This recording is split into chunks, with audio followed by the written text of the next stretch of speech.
আমার মতন কে কে আছো যারা ডিম খেতে পছন্দ করো, তাহলে বানিয়ে নাও এই রেসিপিটা, ডিম পোস্ত।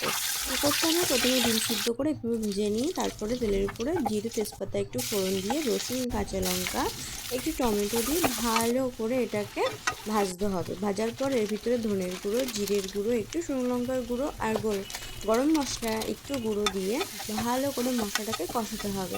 কষিয়ে যখন মশলা থেকে একটু তেল ছেড়ে আসবে, একটু নুনও তোমরা কিন্তু অ্যাড করো, একটু হলুদও অ্যাড করো, যেটা আমি দেখাতে ভুলে গেছি।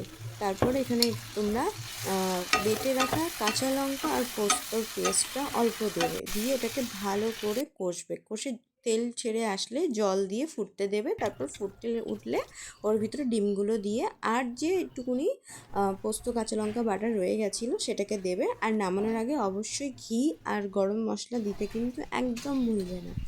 তোমরা একদিন ট্রাই করো, খেতে কিন্তু এটা সত্যি মারাত্মক হয়। কেমন হয় আমাকে অবশ্যই জানাবে।